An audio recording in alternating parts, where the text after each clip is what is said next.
Welcome to another edition of Against the Current. I'm Dan Proft, co-host of Chicago's Morning Answer on AM 560, weekdays 5 to 9 a.m.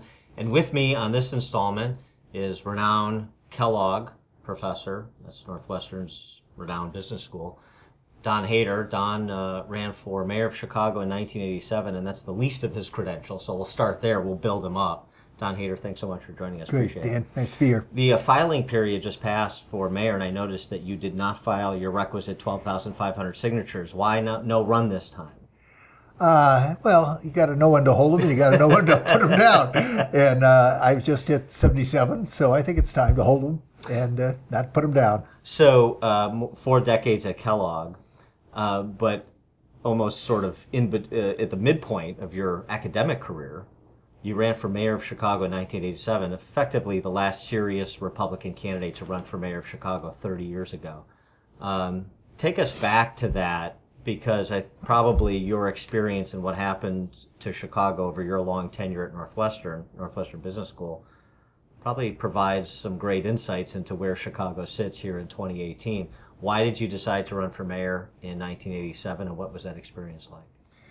Well, the why is probably complicated. It goes back to my experiences. I had a lot of experience in municipal finance. I had worked in the Treasury Department as Assistant Secretary of the Treasury. I'd been involved in the refinancing of New York when New York, for all practical purposes, went bankrupt. It didn't declare bankruptcy, but it defaulted on its debt, and so it had a technical default. Late 70s. Late 70s, it had to be refinanced. It was a cataclysmic time for New York City and New York State, because New York State did everything it could within its fiscal powers to save New York City. It couldn't. And so finally it was up to the federal government, and it was, the famous line from Jerry Ford, New York City dropped dead, which was a much maligned, but Jerry Ford actually did help New York and provided them temporary financing until more permanent financing came by. So that was really kind of my background, my experience. I had been through a fiscal disaster. I knew what it was. And I had come back here in Chicago. I had been asked by Mayor Byrne, Mayor-elect, to come back and be her budget director and later chief financial officer of the city of Chicago in 1979, 1980. So I'd had a lot of experience, okay? And so I knew kind of the city inside and out. I knew its finances. And just to backtrack for a moment, you predicted New York City was going to go bankrupt before it did. Yeah, and that got me a lot of acclaim, notoriety, as it were, because it was rather something that, here is the biggest, wealthiest city in the United States, the financial capital of the United States, and here's a young assistant professor that digs through all the records, all the finances, and comes to the conclusion that this isn't simply going to work. And we're going to hit the end of a period where New York can no longer borrow. New York at one point had all the borrowings, short-term borrowings going on in the United States were to finance New York City, because it said it had a cash flow problem. Well, we've heard that problem before. It wasn't a cash flow problem. It was a huge structural deficit, where New York City was operating its budget on the financing side of the revenue side was on an accrual basis. So it accrued revenues 2-3 years out, and its expenditure side was based on cash in, cash out, okay? And you just, pretty soon you're going to run out of cash. So it ran out of cash, then it borrowed, and then no longer would anybody lend money to it. So those lessons were very dear to me, very, scorching to me in terms of both intellectually, experientially. And so I was asked to come to Chicago during a cataclysmic period in the city when Mayor Blandick had succeeded Mayor Daley, Richard M. Daley, and in 1976, 77. And the municipal election occurred in 1978, 79, and Jane Byrne was elected mayor of Chicago. And there was great uncertainty about the city and what would she do. And so I was invited not only by the mayor, but both banks, the First National Bank, Continental Bank, both kind of whispered in my ear, and Don, if you need anything, we're here to help you because we want financial stability in the city. So part of it was experience, and part of it was the Harold Washington era. When Harold Washington was elected mayor of Chicago, as you might remember, we had another period of great uprising in the city because we had the city council that was Beirut on the Lake. Beirut on the Lake. And Verdoliak and Burke and the 29 controlled the city council, and they said, fine, you're elected mayor, but we're not going to give you anything or allow you to govern the city. And that upset me terribly because, first of all, my advice to them was give the mayor a chance because those are the rules of the game, and this is just going to boomerang on you, and it's going to harm you in the long run and your political careers and your constituencies and the like. And so, that bothered me a bit because I went to some of my friends. I said, is anybody going to, this is Harold Washington had been elected. He went through his first term. Is anybody going to challenge him? And Daley said, I'm out. I'm not going to challenge him. And Hines said, I'm out. Verdoliak said, I'm out. Well, as we know, Verdoliak and Hines later get back in. But the essence was, hey, you had a clear shot at Harold Washington, who, by the way, happened to be a good friend of mine, and I happen to have even managed his transition for him and gotten in his financial officers along the way to help him succeed in office. I think the most shocking thing you've said so far for our younger viewers is that there was a time in the city of Chicago where people were concerned about financial stability. That's like a bygone era. It's like you're talking about the Mesozoic era with respect to Chicago. Well, remember the 70s. We were having double-digit inflation. Stagflation. It was, yes, yeah. And credit was being shut off. It was difficult to borrow. New York City, his legacy was hanging over all northeastern and midwestern big cities. Who was going to be next? We were also going through the economic transition period of Sun Belt versus Snow Belt. And by 1979, I mean, the people were writing in the Chicago Daily News and the Tribune at the time. I remember articles on the Snow Belt has had it, and with the last person out, shut off the lights in the city of Chicago. So there was doom and gloom. So I'm sorry to interrupt. You were giving your lead up to actually running for mayor in '87. So against this backdrop of your experience with Mayor Byrne, the Washington years, and then we're in 1987. Yeah, I was asked in 1983 to run, and I remember Tom Roser coming to me and Angelo G. Karras, who later helped Harold Washington and the like, all said, "Don, we're going to back you." No, that this is not the time to run for mayor of Chicago.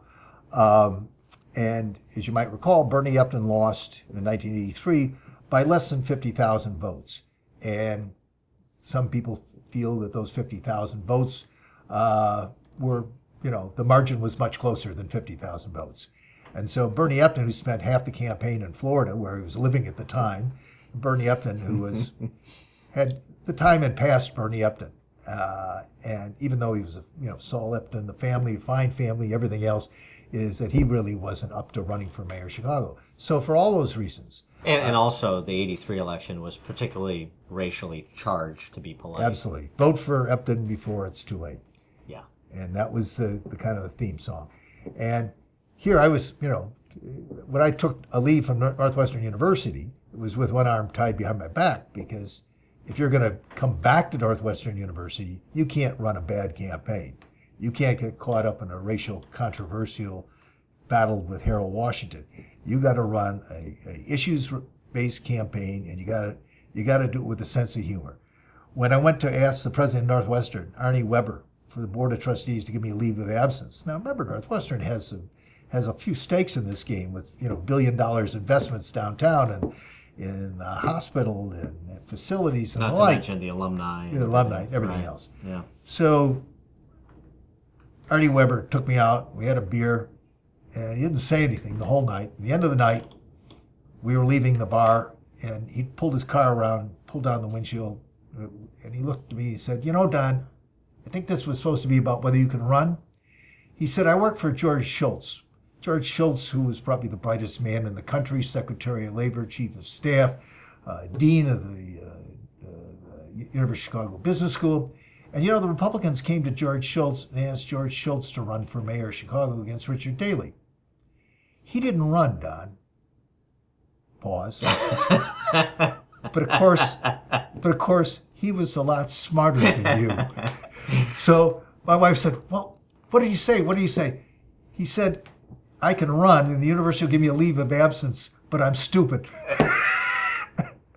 So that's a real answer. Yeah, stamp of approval. Yeah. It's funny. Arnie Weber was still president when I was an undergrad at Northwestern in the mid-'90s. It was the end of his tenure there. But just as a quick tangent,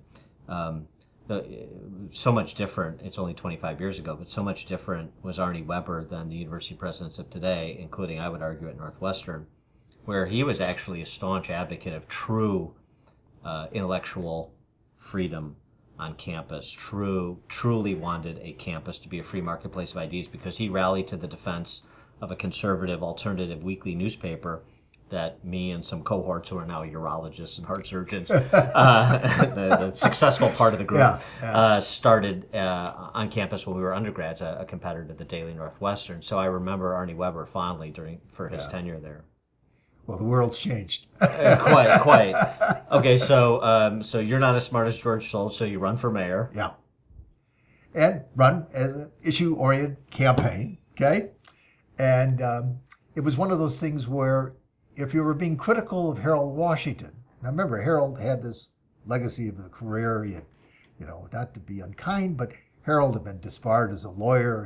Harold had failed to pay his income tax for 20 years, even though he had withholding, but he had not filed for his income tax. By the way, his birthday was April 15th. And so, it was one of those things where you couldn't say these things, you could say. So all I could say was, Harold is a nice man, but I think I can do a better job. And then the press would say, well, how are you going to do a better job? And so you didn't want to be a technocrat. You wanted to do it with humor. And by the way, one of this thing was I could have run as a conservative, but it wasn't ideological. It was just, this is what the city can do. This is what the city should be doing within the context of the resources it has. And I would help with, pointing out things that I could do better in the city of Chicago. Now I could tell a few stories, but just one. Okay, the best one. I called the press out, and I would have a kind of a lecture for them. This is a little thing. Now today we're going to visit a parking meter. And they go, all right, Professor. So, the press said, oh, it's a winter. They got the coats on. What's a parking meter? I said, why do we have parking meters?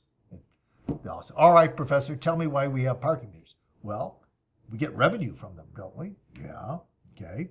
So how many parking meters do you think we have in the city of Chicago? Well, I don't know, 35,000, okay? You have parking meters for revenue and to control traffic, for pedestrian areas and, commercial areas and so on and so on. What do you think the city has parking meters for? Well, I don't know. Well, here's the audited financial report. The city loses money on parking meters. How can you lose money on parking meters? Here it is, revenues versus expenditures. Now, I'll tell you why. I have bought a parking meter. And I'll show you why. I took a paper clip, opened it up, and the money fell out. And I said, because half the money is lost in a parking meter. Now, that's the lesson of the day. They went back to the Washington administration and said, what are you doing about the parking meters? Oh. So we had a number of events like this that were just funny. They weren't meant to be embarrassing. They were just to point out the city was run in a very inefficient and, I might add, an ineffective way. Well, Mayor Daley, too, certainly solved your parking meter problem. Absolutely. Yeah. Holy cow. And so you did these sort of tutorials, if you will, for the press and by extension the public. And because they were so commonsensical, of course, you didn't stand a chance. Well, absolutely. And I laughed along the way. The Tribune said in the final editorial, he was the best candidate for the job. He had the best position papers. No candidate understood the city better. I mean, here's Harold Washington, here's Tom Hines, here's Eddie Verdoliak. They have spent combined over 100 years in public office. And here's this kid that's running for mayor of Chicago. Not kid, I'm, by then in my 40s, early 40s. But here's this guy. But he's the best candidate, says the Tribune. But this is Chicago, and we endorse Harold Washington. Right. And so they did it tongue-in-cheek. Lois Willie, I think, wrote the editorial. Best candidate. I laughed. I called her. I said, thank you. Because the one thing you feared running as a mayor as an academic was they do a caricature of yourself, and you become the dithering professor, and, they stereotype you. And so instead, they took me as a serious candidate, a legitimate candidate, and most of all, I kept a sense of humor. Because wherever I went, and I'll just tell you one quick story. We were at a large gathering luncheon downtown, and a number of religious in the audience. And someone in the back room gets up and asks a question, says, Professor, what are you going to do about the abortion bill? And I looked at her, said, "Ma'am, if the city of Chicago owes it, I'll pay it." Well, there was a hush in the audience, and I get this note, "Don, she's a nun." And I said, "I happen to be personally right to life, but I'm not going to impose that on anyone. But I want you to know that the Medicaid provisions for the state of Illinois are controlled by the legislature, and the abortions at Cook County Hospital are controlled by the county board. And the city of Chicago directly doesn't have any impact on this issue one way or another. It could be for a mayor, but I didn't consider it to be a priority given all the other problems the city of Chicago has. And thank you for asking that question because it's a very serious question." So in any event, try to do a little humor along the way. Did that nun turn out to be Sister Jean by any chance? No, it wasn't. Okay, It was her all right, predecessor. Good. All right. Well, so okay, so you run a credible campaign, you run an ideas-oriented campaign, you do a little education along the way. Harold Washington gives way to Mayor Daley, and 30 years later, where do we find ourselves? Since you were fond of making predictions about New York City in the mid-'70s, where does Chicago find itself today? Chicago finds itself in a very difficult situation. Effectively bankrupt? Not effectively. Bankruptcy is a term when when you no longer have resources, that all your sources of resources are shut off, and that includes borrowing. City of Chicago can continue to borrow. New York City, Sopranos rates. Yeah, and at higher rates and at fallen credit ratings, though they have come back a bit. It used to be the property tax was sacrosanct. The property tax is the work engine of local government, and it was the basis. But the problem with the property tax is that we're too highly dependent upon it, and so are the 7 overlapping governments in the city of Chicago that also tap the property tax. 5 of them do for the pensions and the like. So the city of Chicago now faces, with the ramp up on the pensions, $1 billion ramp up. It hasn't declared what revenue sources it's going to use, but it's pretty clear that the property tax is going to be a major vehicle in that. You add that on to the reassessments and the new reassessment process that's going on in the city under what will be the new assessor, is we're going to face significant tax rebellion in this city, given the current direction that we're going. So there can be revenue constraints. We're trying to tax everything we can, trying to find user fees, everything to finance the city of Chicago.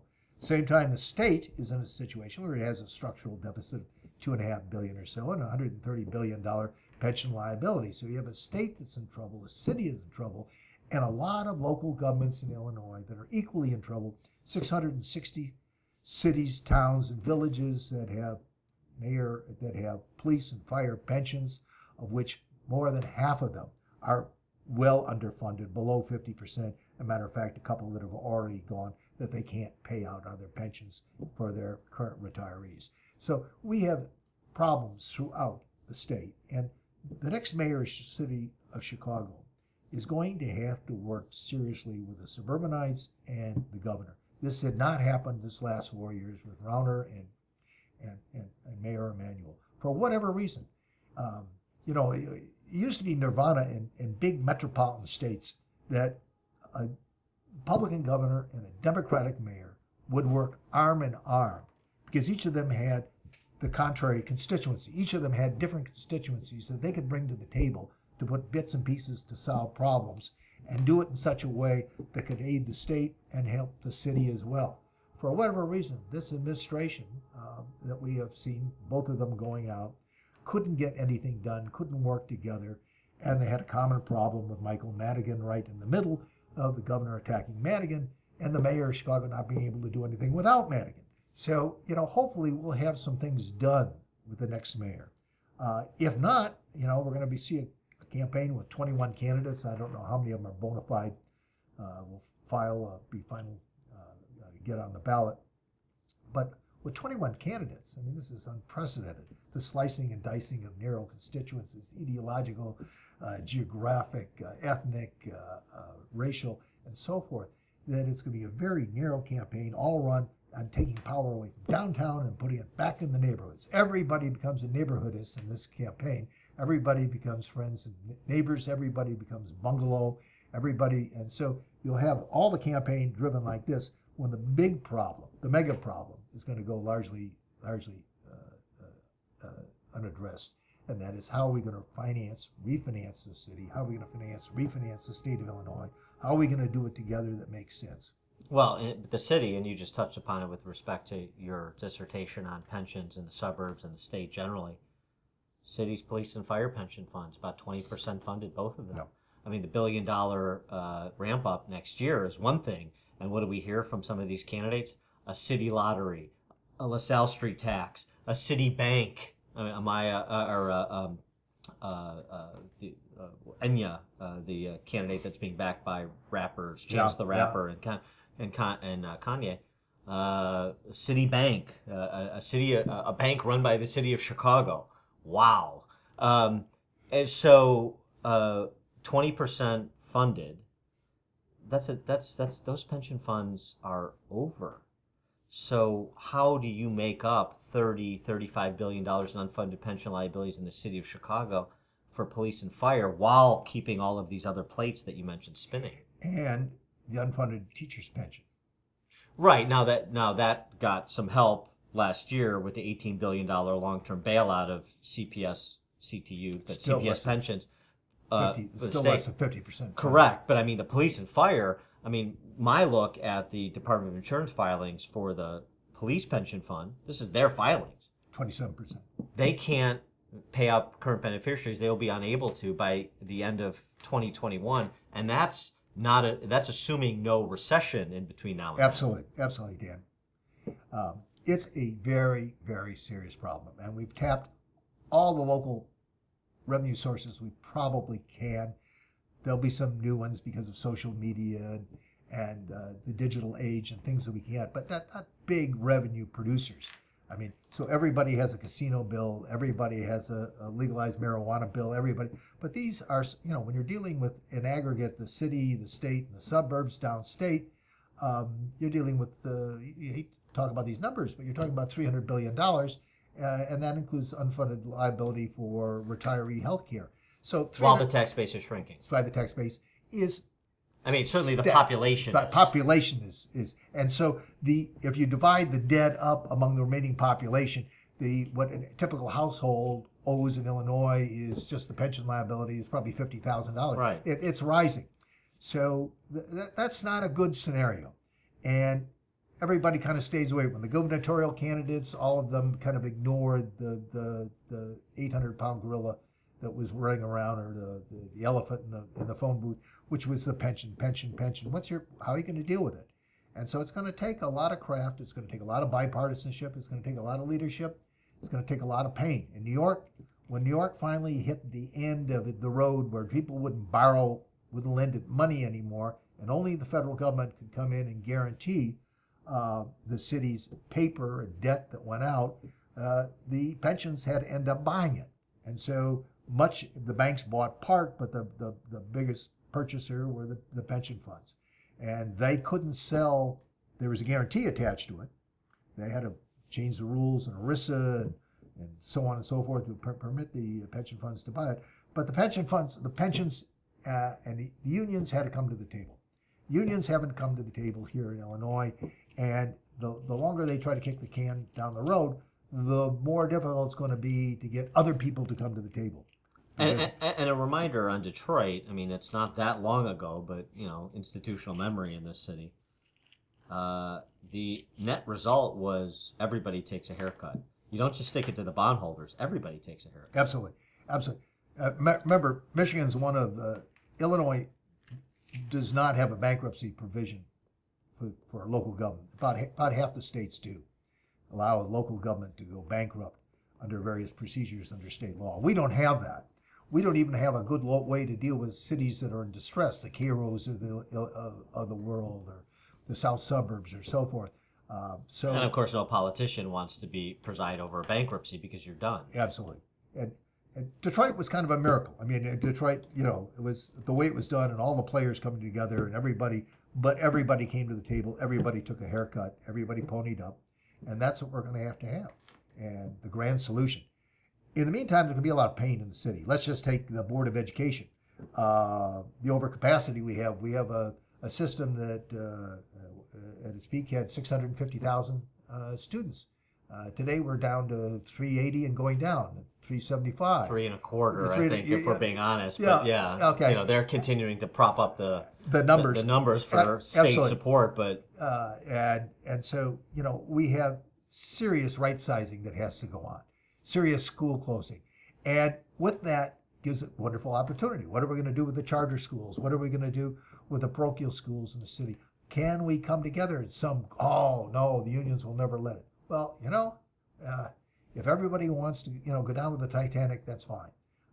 But that doesn't make any sense. This is the time. This is the chance. New governor, going to be a new mayor. It's going to be a new day because we have greater transparency. New York, nobody kind of knew what was going on. The rating agencies said this couldn't be. The rating agencies, Moody's. They're always the last to know, aren't they? Yeah. Standard & Poor's and Moody's was right across the street from City Hall, and they didn't have a clue of what was going on. Yeah. Something you probably teach in corporate finance courses about agency capture. Yeah, absolutely. It's total. It's total. And so, we do have greater transparency today. We do know kind of the magnitude of the problem. We don't know in Illinois the local magnitude of the problem of all 660 pensions. Each of them have their own actuarial assumptions. Each of them have their own actuaries. I mean, so we really don't. But you see it happening. Oh, I mean, absolutely. Cal Park recently announced it's contracting out its fire suppression and ambulance services completely. North Chicago, Evanston. So it's not just poor or lower income communities. Evanston, same thing. We've seen this. We're seeing this contagion finally starting to present the symptoms, and communities around this state that are saying we can't make our required IMRF payments for the pensions for local officials, local employees, and still maintain our current staffing levels for police and fire just to start. Yeah. And the sad aspect of this is campaigns are all about the future. What am I going to do for you? All the promises, everything we made. One of the things I did in my campaign, and I was very proud of it, my wife would just make her very upset, but was you go around and we have so many single issue groups in the city that you would get hundreds and hundreds of questionnaires. What are you going to do for my neighborhood, my community, my chamber of commerce, my religious group, blah, blah, blah, blah. And you had to fill these things out in everyone. And, a lot of them I said, Professor, I love filling out these things. I used to fill them out for candidates with, very erudite answers and everything else. But I'm going to tell you, I'm not going to pander to anybody. We're in a financial squeeze in the city of Chicago. City of Chicago, one of the things that Richard J. Daley understood, he understood this very well, is that cities can't do what New York did. New York said, we'll have, Staten Island Ferry for 5 cents. We'll have free public universities with graduate schools. We will have our own radio station. They were profligate. They had everything, okay? And the city of Chicago, Mayor Daley was smart enough to figure out how do you spin off the transit so it becomes the Chicago Transit Authority? How do you spin the hospitals off so they become responsibility of the county and not the city? How do you spin off the Board of Education so it's a separate governmental unit? You get down to the core functions of the city, the core, which is police and fire. And if you take streets and sanitation, that's 80% of your corporate budget, 80% of your personnel and what people do. And to keep that's the heart. You'd love to do these other things for people, okay? But that isn't what the city can do on its tax base. So I try to drive that home to people. I'd love to promise you the moon, but I'm not going to. But the problem with that is we know that, there's, yes, CPS is a separate taxing body, but the mayor controls it. So when Mayor Daley II used to get up there and say somebody should do something about the schools, the response was, well, how about you? You're in charge of them. You're making all the appointments. So you can say it's a separate taxing body, but you're essentially the overlord of CPS, and every mayor since and previous, but since has been. So you're responsible for and you're held responsible for what happens at CPS, for example, which is been running billion-dollar deficits annually since I was on this planet. That's right. But there was a legacy in the city. And this is part of the racial underpinning of the city. I remember when the Board of Education went bankrupt on my watch as chief financial officer of the city of Chicago. And I got a knock on the door, and it was some of the union guys coming in, the building trades unions. Say, Don, don't worry about it. You don't have your kids in that school. You have your kids in parochial schools. Right. That's their problem. Right. And I went, what do you mean? their Right. problem. It's our problem. Right. And the feeling was the Daly told Blandick, the last thing he said was to Blandick, and Blandick told Byrne, he said, don't ever let the Board of Education get on your shoe. Okay? Meaning, always treat it as a fiction that it's a separate governmental unit, even though you control the appointees. So now people want to come, we have referendum, people want a referendum on, let's elect a elected school board. Let's have an elected police oversight and give them the authority to appoint the superintendent of police. Huh? And so we have more and more groups now that want to take away powers of the mayor, strip the mayor of his powers to appoint and to do anything, and put it in the hands of quote-unquote citizen groups. Well, I can't think of anything more inimical at this time to the interests of the city of Chicago than to chop and slice and break up what is the power of the mayor. Because after all, at the end of the day, the city of Chicago is considered to be a strong council, weak mayor system of government. Hilarious. Okay, let's have our laugh. But in any event, but Daly, we forget what Daly had to do to overcome that. He was Cook County chairman for 13 years, okay? Which he, by the way, he took a salary for it. So he had, It's hard work. Hard work, probably did there. The budget director of the city of Chicago, when I became budget director, I said, what's your job? Chief, doing all the finances. He said, Don, you also count votes. I said, what? I count votes? Nobody told me that. That's the most important counting you do. Yeah. So you had some budget directors back along the way that knew exactly of the 3,000 precincts in Chicago, what each of them would produce. Yeah, but so that's sort of the point, though. You're talking about the creating this sort of Potemkin facade of the devolution of power.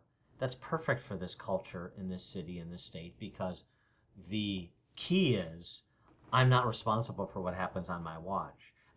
Everybody in this city and state, as far as I've been around, is an innocent bystander to what happens. I'm not responsible. Mistakes were made. It's somebody else's fault. You'll have to go talk to them. They're a separate taxing body. I'm working with this other potentate that represents a particular union, or that's the president of a particular board that I control. It is all this kabuki theater of blame shifting that goes on. And so where are we 30 years after you ran for mayor? All of the problems that you were identifying have metastasized in ways that probably not even you could have imagined. Yeah, yes, absolutely. One of the good things out of my campaign is we eventually got to a nonpartisan basis in 1995 for electing the mayor. You think that was good going in nonpartisan? That's an interesting point. Do you think that was good going in nonpartisan? It probably was at the time because the Republican Party, for all practical purposes, had given up. And nothing has changed in those 20 nothing years. has changed. And one of the reasons they gave up was in my campaign, I spent $800,000. That seems like a lot of money in 1987. The campaign was, Verdoliak spent $10 million, Harold spent $10 to $15 million. To get on television, you had to get $1 million. And so the only way the media in Chicago continued to follow me is I said, the Republican Party promised me something big. They were going to financially support me. Okay? At the end of the campaign, it turned out I never did get anything from the Republican Party other than a $50,000 initial help to get started. But it was blocked because the Republican governor of the state of Illinois certainly didn't want a Republican mayor in the city of Chicago. That's his power thing. And so Jim Thompson blocked financial support for you. I think he stood in the way. And also the Cook County chairman at the time was O'Grady, the sheriff. He was a Republican. He simply said, absolutely not. The only reason I know, I went back to the Republican National Committee after the campaign, and Paul Laxalt was still in Washington, and he had been head of it. President Reagan's great friend. Yeah. And I got an interview with him, and he said, I had friends lined up around the country that sent money through the Eagles, program to me in Chicago, and I never got any of it. Could you explain? He said, Don, we would have sent you money. We would have supported you. Your problem was your Republicans back home told us no. And we left it at that without putting the finger on people. So, part of it was the good old Republican Party. So that was part of it. and then the idea of people breaking out and starting their own parties. Heinz doing Chicago First, and Verdoliak having the Solidarity Party, and people were going to form 2 and 3 and 4 parties. That's what they have in New York. New York's the last partisan election left in the big cities in the country. All the rest are nonpartisan. And with nonpartisanship, when it works well, with the runoff system, it's a good system. Okay. When it doesn't, as in the case of Chicago, because the Republicans virtually had just given up. Okay, and decided that they weren't going to put money into or sponsor a Republican Party in the city of Chicago, and so that was how we got to the nonpartisan, and so we now have that. I don't think we put in nonpartisanship we ever imagined we'd have 21 candidates running for the mayor of Chicago. Okay, this was not really anticipated. Right, you're not supposed to have elections in Chicago at all. Yeah, so it must be Soviet style. Absolutely, right? Absolutely. So this was but your experience with the Republican Party back at a time where you were running a credible race and raised real money locally. Yeah, that's $800,000 in 1987 is real money for a campaign. Absolutely. I mean, a Republican candidate today, Senate right candidate today, could have raised 80 cents because the business community is in the tank for the status quo. And so is the Republican Party. So let me get your perspective on this, because my argument is probably best crystallized by somebody, it's not me, Jeff Carter, who's a co-founder of Hyde Park Angels. He's a venture capitalist. He wrote this excellent blog piece recently where he said, and he was explaining why Chicago lost Amazon HQ2, lost headquarters. All kinds of obvious reasons, but the non-obvious reason that people outside Chicago wouldn't appreciate is the closed network, as he described it. He said, even in the venture capital world, people don't want capital that nobody sent, right? And he said, look at the Amazon HQ2 universe of people that were charged with putting together a proposal. It's the same 500-600 names that you see everywhere on everything. They're all interconnected, and they don't want anybody to intervene in the network. They're not interested in anybody new unless one of the network has pre-qualified them to come in to be part of the network. And the Republican Party sits in, is at the kids' table in the corner of that room where the closed network meets. I mean, to put a visual to it, a metaphorical visual. And it seems to me what you're saying is, this network that he's describing in 2018 was in full effect with Republican governors, Jim Thompson, and Republican governors since, and Republican elected officials since, and legislative leaders that are Republicans since. And it's not that the Republican Party gave up, it's that they're on the other side. Well, that's there is a closed element in the city of Chicago. It has been opening up. I mean, the days when I was at City Hall as the chief financial officer, it was very simple. You had 2 competitive local banks. You had the Continental Bank and the First National Bank of Chicago. And if you closed the doors of one, the other one would open up, okay? And so the 2 bank presidents were rivals over who could court the mayor and be the best friends of the mayor, but it was a tight-knit universe, okay? And you go back historically to the city of Chicago, the whole Burnham plan, the Chicago plan. I mean, these were the great retailers, the great business leaders. It's taken a while for Chicago to realize that we're in a new economy, to welcome entrepreneurs, to welcome the new wealth that has come in. And so I would say it has changed. It is changing. And particularly when you look at the commercial club of the city of Chicago, which were the great poobahs and still are in the city of Chicago. But, and for years, Arnie Weber was the head of it. And I said, Arnie, I mean, you guys have a tough time changing United Way and the governance of the United Way Fund in the city of Chicago, let alone rebuilding O'Hare Airport.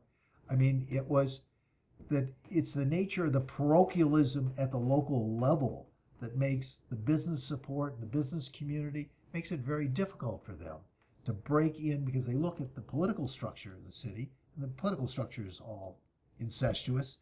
Families, friends and neighbors, okay? I mean, think how long the Irish heritage in the city of Chicago lasted, that everybody could, And today, we just have a new generation of people coming into the city of Chicago. It's just not going to quite be the same again.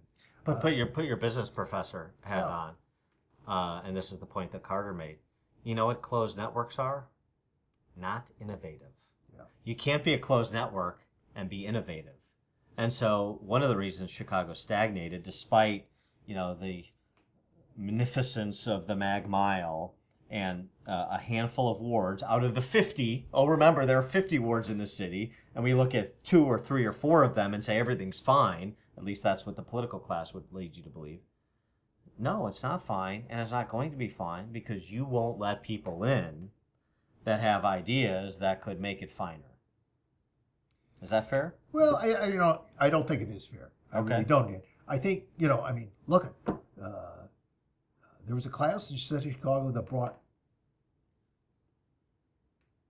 Obama along, for example, and they saw the promise. It is that people that want to play in this game, the trouble, a lot of Republicans, exactly what happened to me. I played in the game for one term, for one sequence, and then I went back to teaching at the university, And you got to invest in people. As we know, 90% of people that run for Congress the first time out lose. You have to invest in people and bring them along as candidates. You got to have some training. But what you're saying is the Republican Party won't invest in people because they're invested on the other side. They're invested on the other side. They've been ingrained with kind of Milt Rakoff, don't back no losers, don't lose no elections.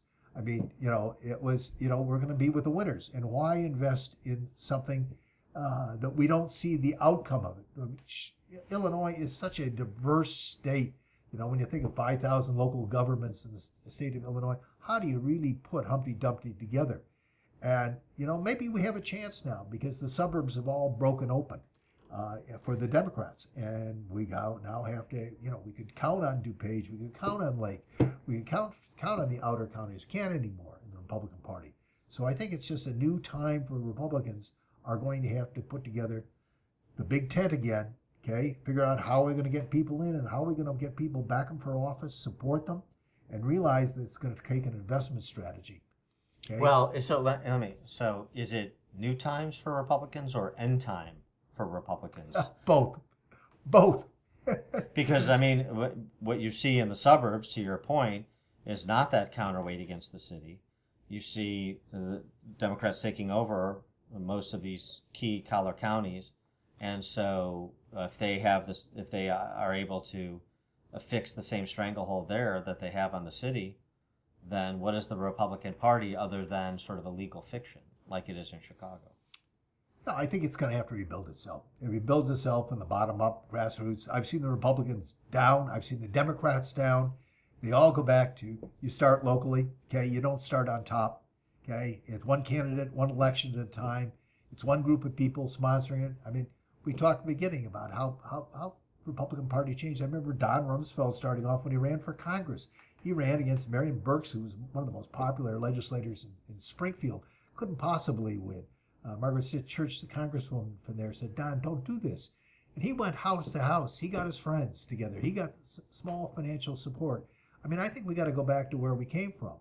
The Democrats are kind of lifers in politics. Republicans are good government types that want to come in and take one shot at trying to change the system, get discouraged and go home, and take their football with them and don't want to come back and play the game. It's a tough game in Illinois. They're going to have to play it. And the Democrats are going to have to bring along the Republicans because they're not going to be able to solve these problems in a bipartisan way or get some Republicans to help them out if we're going to deal with this pension mammoth structure that we have to deal with and solve. In this day and age where you've got a couple of plutocrats in the city of Chicago, one is, of course, the governor-elect in Pritzker and his family, scion of a wealthy family, but others who've made their own money, like a Ken Griffin. Yeah. Well, do you see the possibility that somebody like him or like the Ricketts family could telescope some of that infrastructure building at the grassroots level by saying, I'm not just going to settle for the choices that are brought to me by the established order, I'm going to underwrite my own play and do something different because we need transformational change, and transformational change is not going to come from the closed network. Is that a possibility as well? Yeah, now when I ran, I had a group of people that helped me out. I had the Gidwitz family, Ron's father, who just retired and sold his enterprise, who was there to help, and he was willing to invest. I had some of the McCormicks that were still in Chicago, fading in time, but still they were there. And Pat Ryan, Okay, he was chairman of the board of trustees of Northwestern University. Sure. I'm not going to let you get humiliated out there, Don. You have Northwestern stamped on you. So I had some, I had several others that were willing to put money into me. One of the things you find out in politics, as you know fully well, Dan, is the opposition sees where your money's coming from and tries to shut it off right away. Yeah, right. Okay, and so when they see this and they saw it, I mean, the day after my campaign was over, Rich Daley's group went and got my filings for the end of the election, and that became his new boost of getting new money in the city of Chicago for his run. So I think, we got to understand that politics are politics. It's just that the club is closed. The club has a lot of forces working against it. And, and the biggest is that the Democrats themselves aren't going to let the Republicans in. They're going to do everything they can, keep them off the ballot, do everything they can to reapportionment, do everything they can to prevent the Republicans and their agenda getting in headway.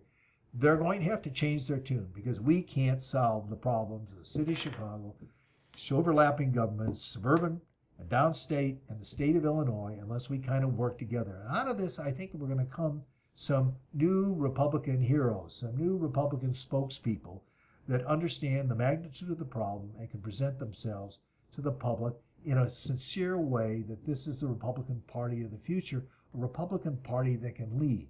We can blame wherever you want whose fault it was. We spend a lot of time on that. Who caused the pension problem? What mayor, what governor, what legislator, what leader? The time for finger pointing is over. The time is we got to solve some serious problems.